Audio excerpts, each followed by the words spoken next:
बिस्मिल्लाहिर्रहमानिर्रहीम। अस्सलाम वालेकुम नाजरीन, बात यह है के साथ मैं हूँ हिनाज़िर।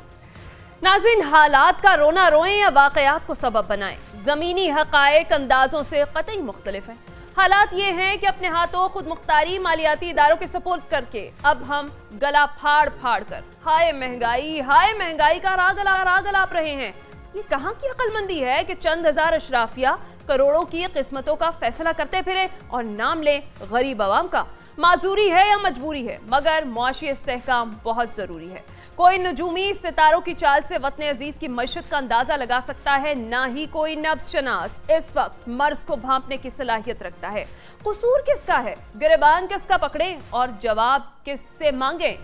जिनको जवाब देना चाहिए वो खुद सवाल कर रहे हैं कि आखिर ये सब कैसे हुआ और किसने किया। नाज़रीन, जहां सवाल खुद सवाली हो वहां जवाब क्या मिलेगा? आज की बात यह है कि नवाज शरीफ और आसिफ अली जरदारी के नैब केसेस बहाल हो गए हैं, मगर नवाज शरीफ को अपनी जीत का इतना यकीन क्यों है? क्या सब कुछ पहले से ही तय है? दूसरी तरफ आम इंतखाबात की चहमगोइयां आलमी सतह तक पहुंच गई हैं। एशियाई तरक्याती बैंक ने भी जल्द इलेक्शन की हिमायत कर दी, जबकि बिलों से बिलबिलाती आवाम को बिजली का एक और झटका लगाने की तैयारियां भी उरूज पर है। इसके साथ साथ तुर्किया, ईरान और कतर इस्लामोफोबिया के खिलाफ हम आवाज हो गए, मगर सवाल फिर वही है कि अक़वाम मुत्तहिदा में तकारीर पर अमल दरअब होगा और कौन करवाएगा? इन तमाम मामलात पर आज हम बात करेंगे। हमारे साथ मौजूद होंगे नसीर बागा साहब, रिजवान रजी साहब, सलमान आबिद साहब और हमें ज्वाइन करेंगे अमीर अब्बास साहब। बागा साहब, मैं आपसे आगाज करूंगी। एक जानिब नवाज शरीफ की वापसी पर सियासी मैदानों में हलचल है, माहौल गर्म है। दूसरी जानिब अब नैब ने भी नवाज शरीफ और आसिफ अली जरदारी समेत दीगर सियासतदानों के करप्शन केसेस जो हैं वो बहाल कर दिए हैं। क्या अब भी वापसी तय करदा तारीख पर ही होगी? आपने दो बातों को ना मिक्स कर दिया। वैसे तो आपने शुरू में दो टॉपिक से लहदा बात की थी। अब देखना ये है कि मैं तो देख रहा हूँ कि बदलता है रंग आसमां का। ये केसेस कैसे खुल गए, कैसे नैब एकदम एक्टिव हो गया है, कितनी जल्दी ये सिलसिला शुरू हो गया।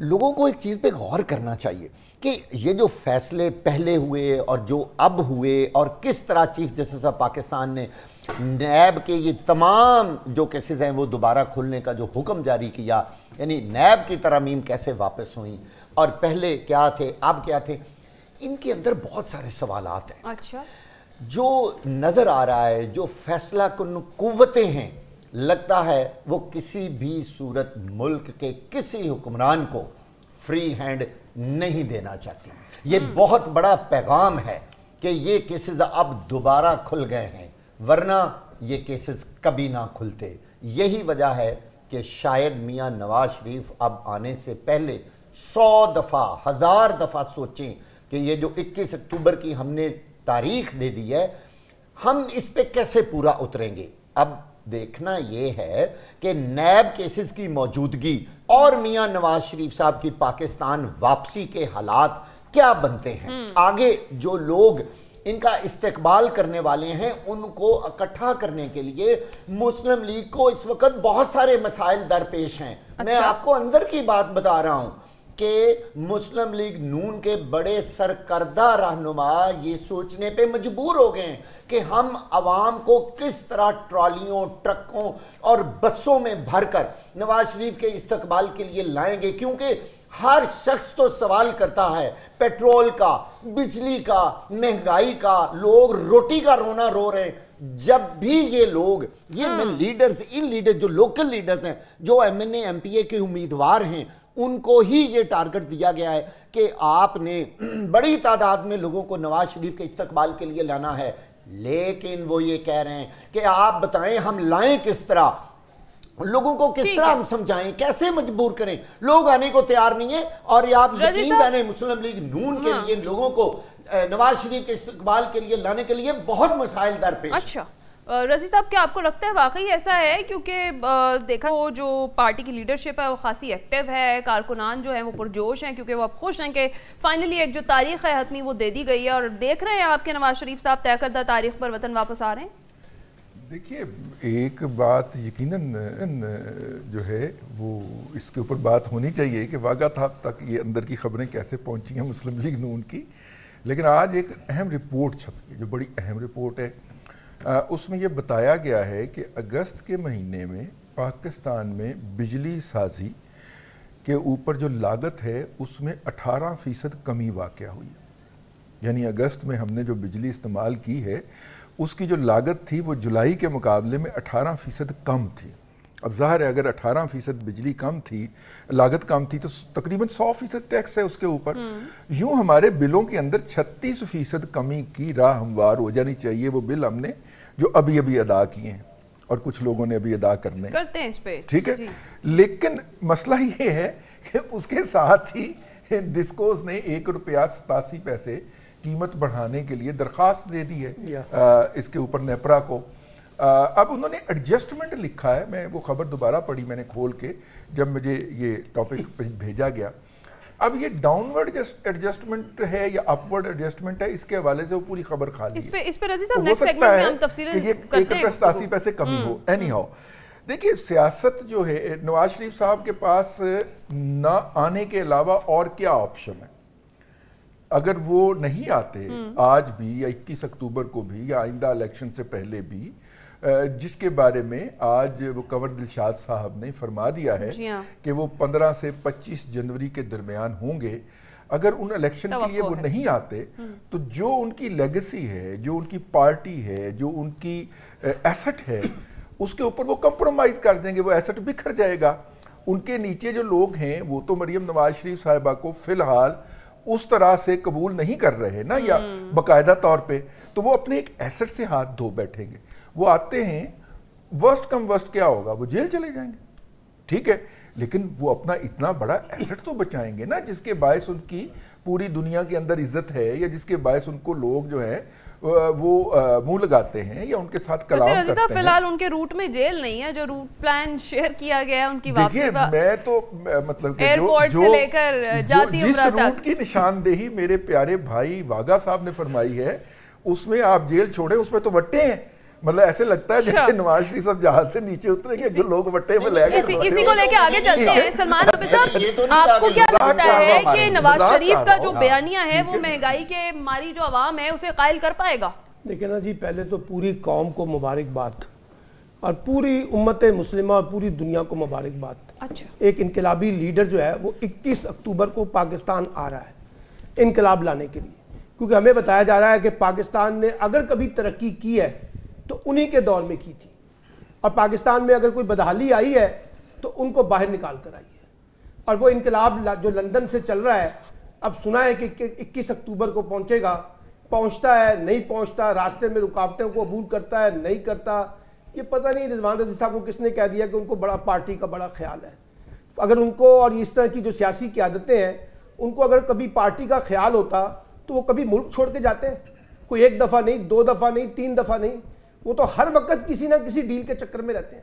और अभी भी आप देखिए ना, ये जो कहा जा रहा है, हमारे दोस्त कामरान खान साहब ने कहा, गारंटी दे दी है नवाज शरीफ साहब ने कि वो एस्टैब्लिशमेंट के साथ टकराव नहीं करेंगे, वो लड़ेंगे नहीं, एक तो फर्माबरदार बच्चे की तरह, वो फर्माबरदार बच्चे की तरह ऑपरेट करेंगे। उनकी पूरी सियासती डील के ऊपर है, ये कोई नई बात है। अगर ये दे दी है डील, तो फिर जिनसे डील हुई है वो उसके जवाब दें, उनसे पूछा जाना चाहिए, वो बताना चाहिए उनको कि किस तरह की डील हुई है। और जो लोग ये समझते हैं कि नवाज शरीफ साहब जो है उनकी कुव्वत मुदाफत इतनी शानदार हो गई है कि उन्होंने रिस्क में आके खेलने का फैसला कर लिया है, वो तो कभी बागे जिना के अंदर क्रिकेट भी रिस्क के अंदर नहीं खेला करते थे, अंपायर भी अपने लगाते थे, बॉलर भी अपनी मर्जी का लगाते थे, आउट देने की किसी की हिम्मत नहीं होती थी, फिर चौके छिक्के मार के फील्डिंग करने की बजाय घर चले जाते थे। अच्छा। यानी उनका तो सारा ये मामला है ना। लेकिन वो आए, किसने उनको रोका है? उनके भाई की हुकूमत थी, उसमें वो नहीं आए।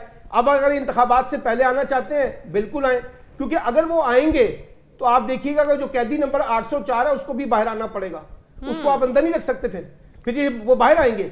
लेकिन सवाल ये है, जो मैंने कल भी आपको कहा था, सारी सियासी जमातें एस्टैब्लिशमेंट की तरफ देख रही हैं, एस्टैब्लिशमेंट से डील होगी, और जब एस्टैब्लिशमेंट से डील होगी तो आप ये कह रहे हैं कि सब कुछ पहले से ही तय। सर देखिए ना, मेरी बात जो कह रहे हैं, मैं नहीं कह रहा अभी। अच्छा। मेरे पास ऐसी कोई खबर नहीं है, ये तो हमारे मीडिया के दोस्तों की इख्तिरा है ना कि हर चीज तय हो चुकी है और लाल कारपेट बिछ चुका है, किसी मुकदमे में नहीं आएंगे, गिरफ्तार नहीं होंगे, उनको सीधा बराह रास्त जहाज से उतारकर प्राइम मिनिस्टर हाउस लाया जाएगा, प्रोटोकॉल मिलेगा, सलामी मिलेगी। ये सारी बातें हमारे मीडिया के दोस्त लिख रहे हैं ना, तो अब देख लेते हैं 21 अक्टूबर कौन सी दूर है। और दूसरी बात यह है कि अगर वाकई वो इतने पॉपुलर हैं तो पाकिस्तान की इस वक्त वाहिद सियासी जमात है जो इंतखाबात से भाग रही है। ये वाहिद सियासी जमात है जो अपने वक्त के ऊपर इंतखाबात नहीं चाहती है, इंतखाबात को पोस्टपोन करना चाहती है, इंतखाबात उनको सूट नहीं करते। बहरहाल 21 अक्टूबर को आए, तो इसी मैदान में लगाएं, इसी मैदान के अंदर वो इंतखाबात जीते। अगर वो बैसाखियों के सहारे आना चाहते हैं और बैसाखियों के सहारे इंतखाबात जीतना चाहते हैं तो फिर इस तरह की जमहूरियत, इस तरह के इंतखाबात, ठीक है। वागा साहब, जैसे सलमान आबिद साहब कह रहे हैं कि वाहिद जमात नून लीग जो इंतखाबात के लिए तैयार नहीं है, ख्वाजा आसिफ ये कहते हैं कि पाकिस्तान पीपल्स पार्टी की जो बातें हैं वो सुनी सुनाई है, फील्ड तैयार ही नहीं है, तो फिर लेवल किस तरह से होगी? क्योंकि पाकिस्तान पीपल्स पार्टी और बिलावल भुट्टो जरदारी खुसूसी तौर पर लेवल प्लेइंग फील्ड ना मिलने का शिकवा करते नजर आ रहे हैं। जी, अब बार बार यही सवाल आ रहा है कि वो पता नहीं कौन सी वाली लेवल फील्ड चाहते हैं और वो किस तरह की फील्ड चाहते हैं। क्या वो सारों को बांध के एक तरफ फेंक दें और वो अकेले इलेक्शन लड़ना चाहते हैं? उनका क्या क्राइटेरिया है? बिलावल भुट्टो साहब ये भी तो बता दें अवाम को भी, हुकूमत को भी, इलेक्शन कमीशन को भी, कि उनको कौन से वो हालात चाहिए। इस वक्त तहरीक इंसाफ के तो सारी लीडरशिप जो है या तो वो जेलों में है या वो बेचारे मफरूर हैं और उनके जो हालात हैं, और फड़े आ गया जी। हाँ जी, वो सारी दुनिया के सामने हैं। अब कौन सी बारी भाई, अब खेलने के लिए तो तैयार हो ना, फील्ड आपको मिल जाएगी। वो तो तैयार हैं जी, वो एक पार्टी तैयार है ना, तो अब दूसरी पार्टी तो तैयार नहीं हो रही खेलने के लिए। यही तो तमाशा लगा हुआ है। जो लेवल प्लेइंग फील्ड नून लीग चाहती है वो अभी तक उनको नहीं मिल रही। ये मैं आपको बिल्कुल फैक्ट बता रहा हूं। और यही वजह है कि वो इलेक्शन से बार बार भाग रहे हैं। उनका ख्याल है कि जैसे मियां नवाज शरीफ पाकिस्तान में पांव रखेंगे, एक जम्मे गफीर दुनिया लाखों की तादाद में लोग जो हैं वो उनका इस्तकबाल करेंगे। कहते हैं कारकुनान पुरजोश हैं और वो जितनी लीडरशिप परेशान थी अब उनको हौसला मिला है जो वापसी की तारीख का जब से ऐलान हुआ है। बिल्कुल सही बात है ना। अब जाहिर है अवाम को एक दिलासा तो देना है ना, सही है। लोगों का मुराहल तो अब करना है ना कि हमारे साथ इतने लोग हैं और बहुत पुरजोश हैं। ये वो कहते हैं ना, वक्त आएगा तो पता चलेगा कि कितने लोग आते हैं। हमें अमीर अब्बास साहब भी ज्वाइन कर चुके हैं, उन्हें शामिल है, गुफ्तगू करते हैं। बहुत शुक्रिया अमीर अब्बास साहब आपके वक्त का। नवाज शरीफ साहब जो दावे कर रहे हैं वाकई आपको लगता है हकीकत पर मबनी है? और अब जब नैब के ने केसेस भी बहाल कर दिए हैं तो क्या अब भी जो उनकी वापसी है वो तय करदा तारीख पर होती देख रहे हैं आप? देखिए, इससे पहले में और इस दफा में एक फर्क है। पहले नून लीग तारीख कभी नहीं देती, एक वेग सी का एक वक्त बता दिया जाता था कि इस साल आएंगे और सर्दियों में आएंगे और गर्मियों में आएंगे और खिजा में आएंगे और बाहर में आएंगे। इस दफा बाकायदा तौर पे वो नून लीग के सदर ने यानी शहबाज शरीफ साहब ने तारीख दी है। लेकिन अमीर अब्बास साहब अभी सिर्फ तारीख दी गई है, साथ सन नहीं लगाया। सन नहीं लगाया, क्या नहीं लगा? अभी सिर्फ 21 अक्टूबर कहा गया है, साल नहीं बताया गया कि कौन सा साल है, कि सन 2023 होगा, 24 होगा या 25 होगा। जी सही है, साल नहीं बताया। अच्छा, वो तो पहले भी था ना कि हर साल कहते थे सितंबर में आएंगे, तो लोग कहते थे अभी कौन सा सितंबर में आएंगे, इसी साल वाले सितंबर में, अगले साल। लेकिन इस दफा चूंकि फौरी तौर पे अब पार्टी के जो मीटिंग्स हैं वो भी शुरू हो चुकी है। खुद नवाज शरीफ साहब ने परसों, आप जानते हैं, बड़ा दबंग किस्म का खिताब भी किया और अपना वही वोट को इज्जत दो वाला बयानिया भी शुरू कर दिया है। आज भी मरियम बीबी ने कुछ एक्टिविटीज रखी हुई थी, तो इस दफा लग रहा है कि शायद वो आएंगे। अच्छा, सवाल वैसे ही दिलचस्प ये होना चाहिए मीडिया के लिए, या जिसपे एक इंटेलेक्चुअल डिस्कशन हो सकती है, कि वो आके क्या करेंगे, क्या तब्दीली लाएंगे। नवाज शरीफ आके मुल्क में क्या सुधार पैदा करेगा। नवाज शरीफ की आना तो कोई मेरा नहीं ख्याल इतनी बड़ी खबर है। खबर यह है कि वो आके क्या कर सकते हैं। तो उसका जवाब यह है कि वो 1981 से पाकिस्तान के इस पॉलिटिकल सिस्टम का हिस्सा है। वो शिकवा कर सकते हैं कि मुझे 2 साल बाद दिया, कभी 3 साल बाद निकाल दिया, बिल्कुल ठीक है, लेकिन वो 1981 से पाकिस्तान के इस पॉलिटिकल स्ट्रक्चर का, सिस्टम का, इस पॉलिटिकल हायरार्की का, रेजिम का हिस्सा है। 1981 से लेके 1993 तक या 92 तक ऑलमोस्ट वो मुसलसल पावर में रहे, बतौर चीफ मिनिस्टर, बतौर प्राइम मिनिस्टर और बतौर प्रोविंशियल मिनिस्टर। 1981 से लेके 1992 तक। तो उन्होंने कौन सा इस मुल्क के स्ट्रक्चरल रिफॉर्म्स में कोई कंट्रीब्यूशन अदा किया? उसके तो सवाल अब भी अमीर अब्बास साहब यही है ना कि अब जो उनका बयानिया है, जैसे आप कह रहे हैं, दोबारा से उसी का उन्होंने जिक्र भी किया है नवाज शरीफ साहब ने, तो अब जो महंगाई की मारी अवाम है, उनका ये बयानिया जो है वो कायल कर पाएगा अवाम को? देखिए, ये जो महंगाई की मारे अवाम है, ये महंगाई क्या कोई अचानक पिछले 1 साल में, 3 साल में, 5 साल में, 7 साल में, 8 साल में हुई? वो जिसे कहते हैं ना कि तारीख की घड़ियों ने वो दौर भी देखे, लम्हों ने खता की है, सदियों ने सजा पाई।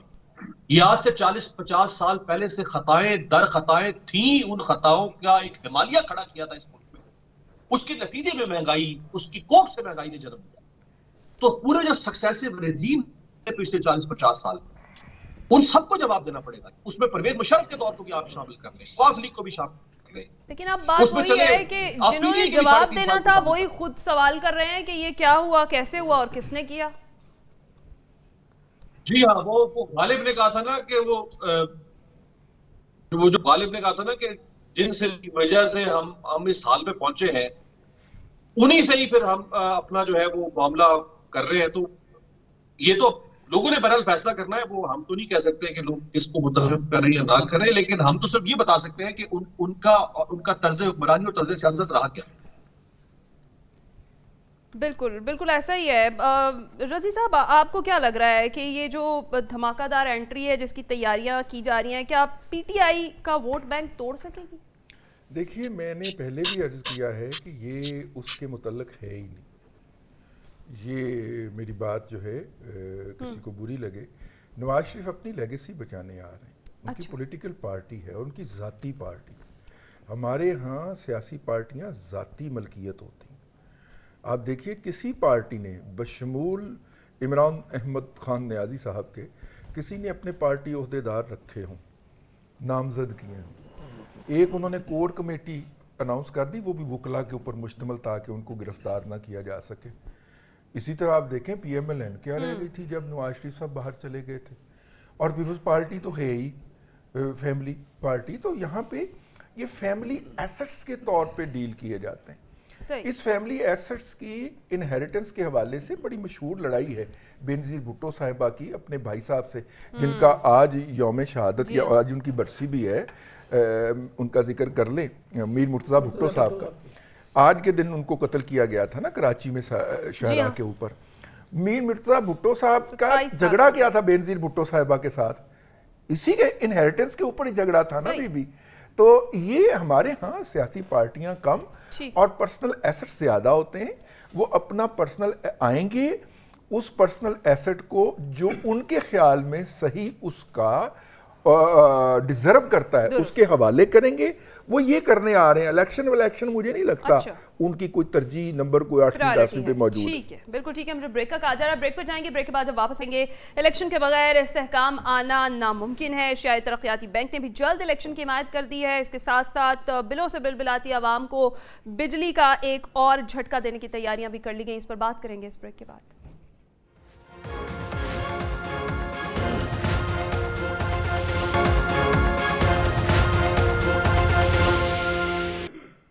वेलकम बैक नाज़रीन। ब्रेक पर जाने से पहले हम बात कर रहे थे एशियाई तरक्याती बैंक की रिपोर्ट के मुताबिक रवां माली साल इलेक्शन के इनेकाद से पाकिस्तान की मईशत संभल सकती है। और रिपोर्ट में कहा गया कि माली साल 2024 के दौरान पाकिस्तान को महंगाई, मुआशी मुश्किलात का सामना रहेगा और माली साल महंगाई की मजमूई शरह 25% तक रहेगी। ताहम इलेक्शन से पाकिस्तान की मईशत को एतमाद मिलेगा। यही बात हो रही है कि इलेक्शन के बगैर इस्तेहकाम आना नामुमकिन है। मीर अब्बास साहब, लेकिन ये यहाँ पर बैठे लोग क्यों नहीं सोच रहे कि इलेक्शन के बगैर ना तो मईशत दुरुस्त होगी और ना ही मुल्क सही ट्रैक पर आएगा? देखिए, इलेक्शन का और पाकिस्तान की मईशत का और इस्तेहकाम का आपस में बड़ा गहरा ताल्लुक। दो तरह के रिलेशनशिप होते हैं, एक होता है डायरेक्टली और एक होता है इनडायरेक्टली। जो डायरेक्टली प्रोपोर्शनल रिलेशनशिप है, उसके तहत अगर आपकी सियासत बेहतर होगी तो आपकी मईशत लामहला तौर पर बेहतर। और जो इनवर्सली प्रोपोर्शनल रिलेशनशिप होता है, उसमें फिर एक चीज बेहतर हो तो दूसरी खराब होती है। तो सियासत और मईशत का या सियासत और रियासत का एक डायरेक्टली प्रोपोर्शनल रिलेशनशिप होता है। ये मुमकिन नहीं है। ये दीवाने का ख्वाब होगा अगर कोई ये कहे कि सियासत इसी तरह से सत्यानाश हो, मुल्क में हैजान हो, मुल्क में एक नफसा नफसी हो, अपना तफरी हो। और गुज़श्ता 6 माह में मैडम 4.5 लाख पाकिस्तान छोड़। और किन मुल्कों में यूरोप और अमेरिका के लिए ख्वाहिश करके लोगों का भागना तो समझ में आता है। इराक जैसे जंग ज़दा माहौल में भी लोग पाकिस्तान से भागकर जाना चाहते हैं। सर, इस पे हमारे वज़ीर आज़म साहब तो बड़ा प्राउड फील कर रहे हैं। वो जिस हवाले से वो प्राउड फील कर रहे हैं वो भी कोई इतनी काबिल फख्र बात नहीं है। हमारे यहाँ जो लोग पाकिस्तान से बाहर जाते हैं, हम उसको पोटेंशियल समझते हैं रेमिटेंस की सूरत में कि वो बाहर से, क्योंकि हमने तो डॉलर कमाने नहीं है, हम तो कमाऊ पूत नहीं है ना, तो बाहर से यहाँ से अपने लोग बाहर भेजो, वो डॉलर कमा के भेजेंगे ताकि हमारी डॉलर की भूख हवस पूरी होगी। हम तो डॉलर कमा नहीं सकते, हमने जो डॉलर कमाने को तो हमने एक्सपोर्ट से कमाने हैं, तो हमारी तो एक्सपोर्ट्स है नहीं, तो इसलिए हम डॉलर बाहर से मंगवाते हैं अपने लोगों के जरिए से। क्यों काबिल फख्र बात नहीं है उस लिहाज से। हमारे यहाँ से जो लोग जाते हैं वो इसलिए नहीं जाते कि पाकिस्तान बड़ा शानदार मुल्क है, वो किसी बेहतर अपॉर्चुनिटी के लिए जाते हैं, वो इसलिए पाकिस्तान से बाहर भागते हैं कि इस मुल्क का सत्यानाश है, इस मुल्क में उनका मुस्तकबिल तारीख है, लिहाजा वो बाहर जाते हैं बेहतर मुस्तकबिल की खातिर। बिल्कुल सलमान आबिद साहब, अब आलमी सतह पर भी यही बात हो रही है कि इलेक्शन के बगैर इस्तेहकाम आना है, और देखा जाए तो जो सियासी जमातें हैं, जैसे पाकिस्तान पीपल्स पार्टी भी कह रही है इंतखाबात करवाए जाएं और इंतखाबात बर वक्त होने चाहिए। तो जब सियासी जमातें इलेक्शन के लिए बेताब हैं तो फिर इलेक्शन कमीशन खामोश तमाशाई क्यों है सारी सूरत हाल में? देखिए, जो बाहर बैठे हुए दानिश्वर हजरात है ना, मालियाती अमूर के माहिरीन, आलमी ममालिक, आलमी मीडिया, उनको अगर दानिश सीखनी है ना तो पाकिस्तान में आके सीखें। ऐसा ऐसा सिक्का बंद दानिश्वर आपको मिलेगा जो आपको बताएगा कि जमहूरियत भी फ्रॉड होती है, जो बताएगा कि आपको इंतखाबात भी फ्रॉड होते हैं, सदारती निज़ाम की बात भी करेगा, और माशाल्लाह जो ताकत में होगा उसके गुण भी गाएगा, और आपको बताएगा कि जनाब अगर आप इलेक्शन ना कराएं तो इस मुल्क का ज़्यादा भला होगा, और बड़े बड़े कालम लिख के कालम पहुंचाने वाले भी उस तरह के मिल जाएंगे। यानी आप देखिए ना, हम अपना तमाशा अपनी हरकतों से खुद दिखाते हैं पूरी दुनिया में, और ऐसे ऐसे जवाब, ऐसी ऐसी मंतक, ऐसी ऐसी दलील, ऐसी ऐसी सोच और फिक्र निकालते हैं बाहर कि दुनिया दंग रह जाती है। मैंने पहले भी एक प्रोग्राम में कहा था कि दुनिया को अगर सीखना है कि हुक्मरानी का निज़ाम कैसे चलाना है तो बच्चों को भेजे वहां की यूनिवर्सिटियों को, पाकिस्तान से आके सीखें कि कैसे हुक्मरानी का निजाम चलाया जाता है, ताकि वो अपने मुल्क का भी बेड़ागर्द करें जिस तरह से हमने बेड़ागर्द किया है। वही बात है ना कि हमने अपने हाथों से अपनी खुद मुख्तारी जो है वो मालियाती इदारों के सपोर्ट कर दिया। वो ये सीखे कि कैसे निजाम नहीं चला। अब बात ये है, अभी जो अमीर अब्बास साहब कह रहे हैं, पूरी दुनिया के अंदर एक मुसलमान असूल है, पॉलिटिकल स्टेबिलिटी इंश्योर करती है इकोनॉमिक स्टेबिलिटी को, इकोनॉमिक स्टेबिलिटी इंश्योर करती है पॉलिटिकल स्टेबिलिटी को, और उसके नतीजे में आप अपनी इन्वेस्टमेंट के जरिए इंटरनल एक्सटर्नल और अपने आप को लेके आगे चलते हैं। अब रिफॉर्म्स तो हमने करनी नहीं है, चाहे वो पॉलिटिकल रिफॉर्म्स हो, चाहे वो एडमिनिस्ट्रेटिव रिफॉर्म्स हो, चाहे वो इकोनॉमिक रिफॉर्म्स हो, चाहे वो सिक्योरिटी रिफॉर्म्स हो, कोई भी रिफॉर्म्स हो।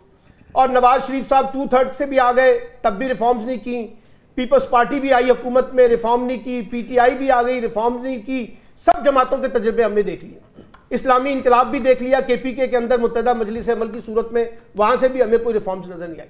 अब आप बताइए ना, कोई मुल्क और खास तौर पे दुनिया का जमहूरी निज़ाम जिसमें इनकलाब नहीं होता, उसमें सिर्फ इस्लाहात होती हैं, पैचवर्क होता है, रिफॉर्म्स होती हैं, अमेंडमेंट्स होती हैं, पॉलिसियां बनती हैं, कानून साजी होती है, उसके मुताबिक आप अपने अंदर बेहतरी पैदा करते हैं। इसके लिए हम कोई तैयार ही नहीं है। और सबका जो सबसे बड़ा अलमिया है, हर फरीक अपने अपने दायरे कार से बाहर निकल के खेलना चाहता है। सही। यानी जो उसका काम है, जिसकी उसके पास महारत है, वो काम नहीं करना। हमने दूसरों के मामलात में जाके बताना है कि हम इसके एक्सपर्ट हैं, आप हमसे इस्तिफादा करें सर, हम आपको बताएंगे कैसे चीजें चलती हैं, आप हमारा फायदा उठाएं। जिसकी वजह से ना यहां पॉलिटिक्स, ना यहां इकोनॉमिक्स, ना यहां डेमोक्रेसी, ना यहां कॉन्स्टिट्यूशन, ना यहां लॉ, और ना यहां अवाम जिनके मफादात वाबस्ता होते हैं उनके ऊपर कोई तवज्जो दी जाती है। तवज्जो किस पे दी जाती है? जितना लूट सकते हो इस पाकिस्तान के अंदर से लूटो, और बाहर के मुल्कों में जाके प्रॉपर्टियां बनाओ, बैंक अकाउंट बनाओ, अपने बच्चों को वहां भेजो, अपना इलाज वहां कराओ, अपने स्कूल वहां बनाओ, हर चीज वहां पे जाके बनाओ। पाकिस्तान में सिर्फ हमने हुक्मरानी करनी है, और जब मुश्किल वक्त आएगा तो अगली फ्लाइट से हम बाहर चले जाएंगे।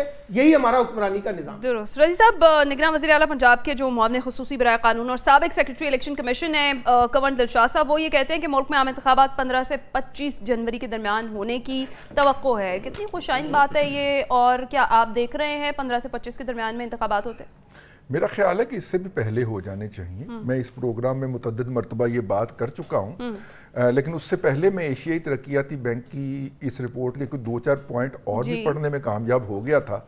तो एक तो उन्होंने कहा है कि इलेक्शन के नतीजे के अंदर स्टेबिलिटी आएगी, लेकिन पाकिस्तान ने जो अपना जीडीपी ग्रोथ का फोरकास्ट सेट किया था 3% का, उन्होंने उसको कम करके 1.9% कर दिया है।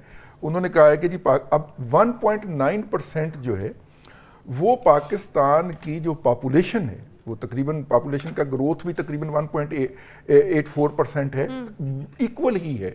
तो मतलब जितना हमारी इनकम इस साल है उतनी ही अगले साल होगी और उतना ही हमारा बेड़ा गर्क अगले साल भी होगा, अगर यही हालात रहते हैं। इससे मुराद ये ली जाए। अब आ जाइए कंवर दिलशाद साहब की तरफ। देखिए, कंवर दिलशाद साहब जो हैं वो तर्जुमान हैं, हुकूमत के अंदर बैठे हुए हैं, वजीर का स्टेटस एंजॉय करते हैं और साथ में वो तजिया निगारी भी फरमाते हैं। और उन्होंने ये फरमाया है तो यकीनन उनके इल्म में सरकारी तौर पे कोई बात लाई गई होगी कि इलेक्शन होने जा रहे हैं। लेकिन एक बात जहन में रख लीजिए, जब तक इलेक्शन नहीं होंगे और इलेक्शन के नतीजे में कोई भी बुरी भली चंगी कमज़ोर ताकतवर हुकूमत इंस्टॉल नहीं होगी, उस वक़्त तक इस मुल्क के अंदर मुआशी बेहतरी जो है उसके इम्कानात नेगेटिव में है, ज़ीरो भी नहीं, नेगेटिव में है। आप अंदाज़ा कीजिए कि पाकिस्तान ने सलाब ज़दगान का केस आलमी फोरम्स में पेश किया और पाकिस्तान को कमिटमेंट हुई कि 19.5 बल्कि $19 अरब जो है वो आपको कर्जों की सूरत में, कुछ उसमें से डोनेशंस भी थी, कुछ ग्रांट्स थी और कुछ जो थे वो लॉन्ग टर्म लोन्स की शक्ल के अंदर वो हमारे साथ कमिटमेंट हुई। $4.5 अरब की कमिटमेंट से लोग बैकआउट कर गए आज की तारीख तक। यानी अगर आप ये अपने मुल्क के अंदर तमाशा लगाए रखेंगे तो लोग आहिस्ता आहिस्ता आपसे पीछे हटना शुरू हो जाएंगे। ऐसा ही है। जो बांदर तमाशा हमने यहाँ पे जमहूरियत के नाम पे लगाया हुआ है, मेरा मतलब है जो सलमान आबद ने कहा कोई बंदा अपना काम नहीं करना चाह रहा और वो दूसरे का काम बढ़ चढ़ के करना चाह रहा है, ठीक है। अब मैंने जिक्र नहीं करना कि मईशत कौन ठीक करना चाह रहा है, इसलिए आगे चलो। ठीक है वागा साहब, एक जानिब निगरान वज़ीर आज़म साहब डट गए, अफसरान की मुफ्त बिजली की सहूलत खत्म नहीं की जाएगी, तो दूसरी जानिब अवाम पर मजीद 33 अरब का बोझ डालने की तैयारी भी कर ली गई है और बिजली ₹1.83 महंगी करने की दरख्वास्त जमा कराई गई है। कहाँ जाएगा गरीब आदमी? जिन आदादो शुमार की बातें मेरे साथी दोस्त कर रहे हैं, बात तो सारी नीयतों की है। आप जो मर्जी जमहूरियत ले आएँ, जैसे भी रज़ी साहब ने कहा कि जिस तरह की भी लूली लंगड़ी हुकूमत आ जाए, बात आखिर ख़त्म होनी है नीयत पे। जिसकी नीयत है ना इस मुल्क को, मुल्क का बेड़ा पार करने की और लोगों की खिदमत करने की, लोगों को मसाइल से निकालने की, मैं आपको यकीन से कहता हूँ अल्लाह ताला ने उसकी मदद करनी है। अवाम के मसाइल सिर्फ उसने हल करने हैं। अगर वज़ीर आज़म साहब से तो हम ये उम्मीद कर ही नहीं सकते थे कि वो ये कहें कि जी सरकारी अफसरान की बिजली जो है वो हमने मुफ्त जो है वो ख़त्म नहीं करनी, बल्कि कुछ तो रिलीफ दे देते, उनका कोई एक स्लैब तय कर देते और अवाम को भी तो कुछ रिलीफ देते। कैसा अजीब ये उनका बयान है।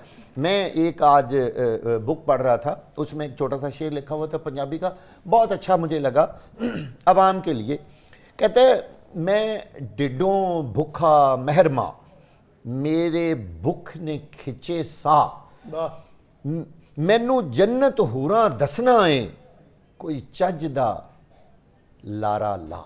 अब बात ये है, ये लारे चूरन भी पुराना हो गया सर, चूरन बिक रहा है। 76 साल से हम लारे सुन रहे हैं, अवाम पागल बनी हुई है, कभी कोई पार्टी आ रही है, कभी कोई पार्टी आ रही है। आप मुझे बताएं रिलीफ कहां से मिला? मैं तमाम पार्टियों की बात कर रहा हूं, उसमें पीटीआई भी शामिल है, उसमें नून लीग भी शामिल है, उसमें पीपी। मुझे बताइए अवाम को रिलीफ कब मिला है? ये अवाम तो शुरू से पिसती आई है। वजीर आजम निगरान हो, वजीर आजम इलेक्टेड हो, वो जमहूरियत हो, वो डिक्टेटरशिप हो, वो कुछ भी है, मुझे कोई एक दौर बता दें जब अवाम ने सुख का सांस लिया हो। बिजली का बम हमेशा गिरता रहा, पेट्रोल का बम हमेशा रहा। तो अमीर अब्बास साहब, मैं आपकी जानिब आऊंगी। अब हम गला फाड़ फाड़ कर महंगाई कर रहे हैं, खुद अपने हाथों से अपनी जो खुद मुख्तारी है मालियाती इदारों के सुपुर्द कर चुके हैं, फिर कहाँ की अकलमंदी के चंद हजार अशराफिया जो है करोड़ों के किस्मतों का फैसला करते फिरे, फिर और नाम फिर भी गरीब का ही ले। जी, एक तो रिजवान अजीज साहब ने बड़ी खूबसूरत बातें की हैं और खास तौर पे उन्होंने जो सैलाब वाली जो पाकिस्तान को डोनेशन या कर्ज या इमदाद जो भी कह लें मिलना था उसका उन्होंने हवाला दिया, जिसपे बड़ी पीपल्स पार्टी फख्र से बताती है कि बिलावल साहब ने जाके ये सफारतकारी की और वो सफारतकारी की। तो क्या हमें दुनिया से पता नहीं कितने अरब डॉलर के वादे हुए थे, उसमें से क्या मिला पाकिस्तान को? वजह सिर्फ ये है कि आपके मुल्क में जब तक हालात ठीक नहीं होंगे तब तक दुनिया आपके ऊपर एतमाद करने को तैयार है। किसी के पास पैसे, याद रखिएगा, वो दरख्तों पर पत्तों की तरह नहीं लगे कि वो पत्ते तोड़ तोड़ के हमें बेचते रहेंगे और हम उस पैसे को इस्तेमाल करें। दुनिया में देखें, ले दे के 3-4 मुल्क ऐसे, जब भी हमने भीख मांगनी होती है, जब भी हम फंसते हैं IMF से, जब भी कोई आम ट्विस्टिंग हमारी हो, जब भी हम दिवालिया होने वाले होते हैं, तो चाइना, सऊदी अरब, UAE, कोई एक आध मुल्क और छोटा सा होगा, बस वो हमें किसी तरह से हमारी टकोर करके हमारा टाइम पास करवाने की कोशिश करते हैं। ये कब तक चलेगा निजाम? अब वो मुल्क भी तंग आ चुके हुए हैं। चीनी सदर ने, मौजूदा जो सदर है शी जिनपिंग, उन्होंने जनरल कमर जावेद बाजवा साहब से कहा था, बाजवा साहब जब वहां सरकारी दौरे पर गए, कि बाजवा साहब आप कब तक दुनिया को अपना बेकार किस्म का चावल बेच बेच के और आप मुल्क चलाएंगे? क्या चावल बेचने से मुल्क चलते हैं? क्या आम बेचने से या सबोदा का किन्नू बेचने से मुल्क चलते हैं? ये सब चीजें अपनी जगह पे स्ट्रेंथ हो सकती हैं किसी मुल्क की मैशत, लेकिन 25 करोड़ दुनिया की 5वीं-6वीं बड़ी कौम है। इस कौम को चलाने के लिए और इस इलाके, इस रीजन के जो मसाइल है, जो वल्नरेबिलिटी है पाकिस्तान, आपको बहुत कुछ करना था ना, जो नहीं कर सके आप। तो चूंकि माजी की खताओं का एक तवील सिलसिला है, जब तक वो गलतियां, वो कोताहियां, जब तक उनको आने वाली हुकूमत दोहराने से बाज नहीं आएगी या उन्हें रेक्टिफाई किया जाए, 3 साल के बाद रेक्टिफाई किया जाएगा, तब तक हम ये बातें करते रहेंगे। और मेरा जो सबसे बड़ा शिकवा ये तमाम सियासी जमातों से, और अब तहरीक इंसाफ भी उसमें शामिल है, चूंकि वो भी एक दफा की बारी ले चुकी है, बाकी तो चले 3-4 दफा आ चुकी है। इन सबसे शिकवा एक ही है कि ये जब भी पावर में आते हैं, ये आके पाकिस्तान के जो क्रॉनिक इश्यूज हैं, जो पाकिस्तान के गिट्टो जोड़ों में बैठे हुए पाकिस्तान के मसाइल हैं, जो पाकिस्तान को स्ट्रक्चरल रिफॉर्म्स करने थे, वो करने की बजाय ये पाकिस्तान में स्टेटस को मेंटेन रखते हैं, ये पाकिस्तान में जो कॉलोनियल और इंपीरियल सेटअप है उसको मेंटेन रखते हैं, ये आके ट्रांसफर पोस्टिंग पर फोकस करते हैं, ये आके ठेकों पर फोकस करते हैं, किकबैक्स पर फोकस करते हैं, ये आके अपनी सियासी इजारादारी को कायम करने पर फोकस करते हैं। ये निजाम जो इन्होंने स्ट्रक्चर कर दिया ताकि ये बार बार इन्हीं को मुंतखब करता है, ये उस स्ट्रक्चर्ड निजाम को मजीद और ज्यादा बिल्कुल बड़े इंपॉर्टेंट पॉइंट्स आपने अमीर अब्बास साहब उठाए हैं। ब्रेक का मुझे कहा जा रहा है, ब्रेक पर जाएंगे, ब्रेक के बाद जब वापस आएंगे तो बात करेंगे कौम मुत्तहिदा जनरल असम्बली इजलास, मुस्लिम रहनुमाओं ने कुरान पाक की बेहुरमती के वाक़यात की है। सवाल हमारा ये है कि महज तकारीर क्यों, अमल दरामद कब होगा? इस पर बात करते हैं इस ब्रेक के बाद।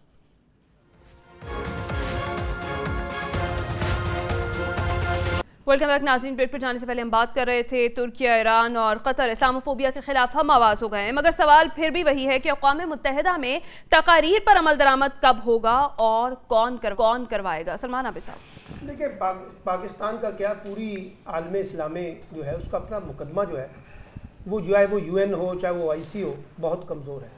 इसलिए कि हम तकरीरें तो बहुत अच्छी करते हैं ना, जब हमने अपने लिए कोई लॉबिस्ट नहीं पैदा किए, अपने आप को बतौर लॉबिस्ट पेश नहीं किया, अपनी इकॉनमी को स्ट्रॉन्ग नहीं किया, अपनी पॉलिटिक्स को स्ट्रॉन्ग नहीं किया, अपने डिप्लोमेटिक अप्रोचेस को स्ट्रॉन्ग नहीं किया, सफारतकारी को स्ट्रॉन्ग नहीं किया, तो कौन सुनेगा आपकी बात? मुझे बताइए ना। बात यह है कि हम समझते हैं कि हम जज्बाती तकरीरें, बड़ी बड़ी धुआंधार तकरीरों से हम मेला लूट लेते हैं। आप लूट लेते हैं मेला, लेकिन मेला लूटने के बाद मेला तो खत्म हो जाता है चंद मिनटों के अंदर, एक आध दिन में, 2 दिन में। नीचे क्या है? नीचे तो सिवाय कुछ उस मेले का कोई इंपैक्ट नहीं है ना।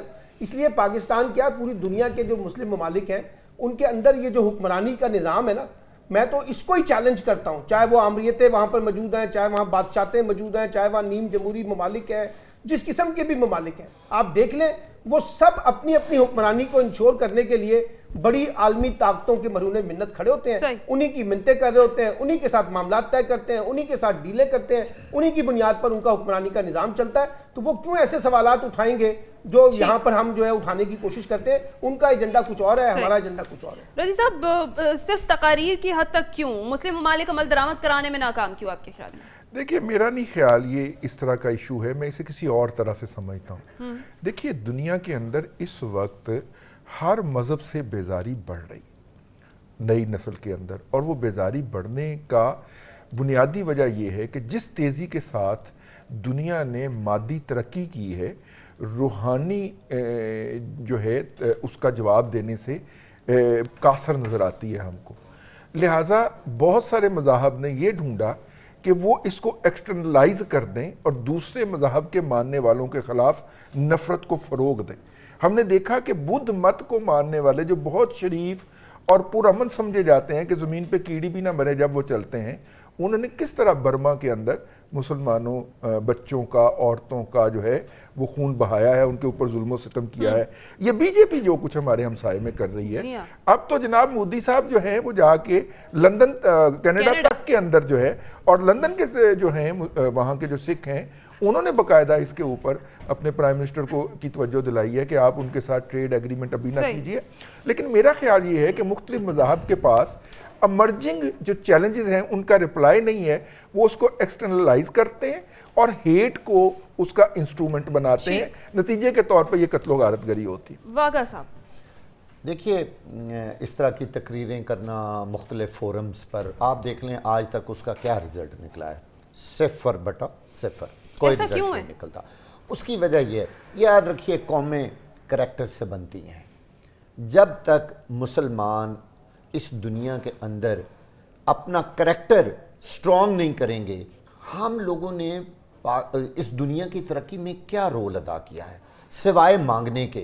मोस्टली मैं चंद एक मुस्लिम ममालिक से हट के, वैसे तो वो इस्लाम फोबिया के बारे, वो जो अमीर ममालिक है वो तो बात ही नहीं करते, हमारे जैसे जो दरमियाने ममालिक हैं वही ये शोर मचा रहे हैं। लगता है उनका ये प्रॉब्लम ही नहीं है, और उन्होंने कभी किसी फोरम पे इतनी बड़ी बात नहीं की। मैं अपने एक साबिक वज़ीर आज़म की बात कर रहा हूँ, उन्होंने भी बहुत इस पर शोर मचाया था अक़वाम मुत्तहिदा में जाके, और बहुत बड़ी तकरीर की थी, लेकिन उसका इम्पैक्ट क्या पड़ा?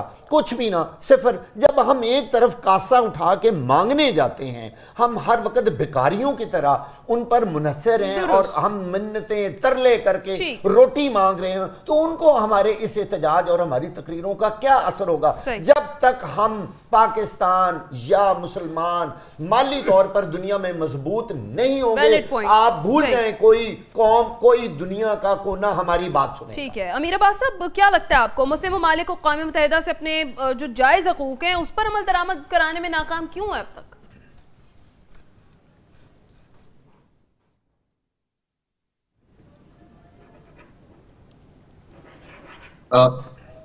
देखिए, ये 55 या 56 इस्लामी ममालिक हैं। अगर आप 155 भी होते दुनिया में तो आप अपनी बात दुनिया से नहीं मनवा सकते थे। उसकी वजह यह है कि दुनिया जिस जुबान को समझती है, जो करेंसी है इस वक्त दुनिया की, वो इकॉनमी है। ठीक है, बिल्कुल दुरुस्त कह रहे हैं। यानी तमाम पैनलिस्ट इसी बात पर मुत्तफिक हैं कि जब तक आप इकोनॉमिकली स्टेबल नहीं हैं तो तब तक आपकी बात भी किसी जगह पर नहीं मानी जाएगी। बहुत शुक्रिया अमीर अब्बास साहब, आपने खुसूसी तौर पर हमें वक्त दिया। मेरे बाकी तमाम पैनलिस्ट का भी बहुत शुक्रिया। नाज़रीन, आज के प्रोग्राम से इतना ही। अपना ख्याल रखिएगा और फीडबैक ज़रूर दीजिएगा। अल्लाह हाफ़िज़।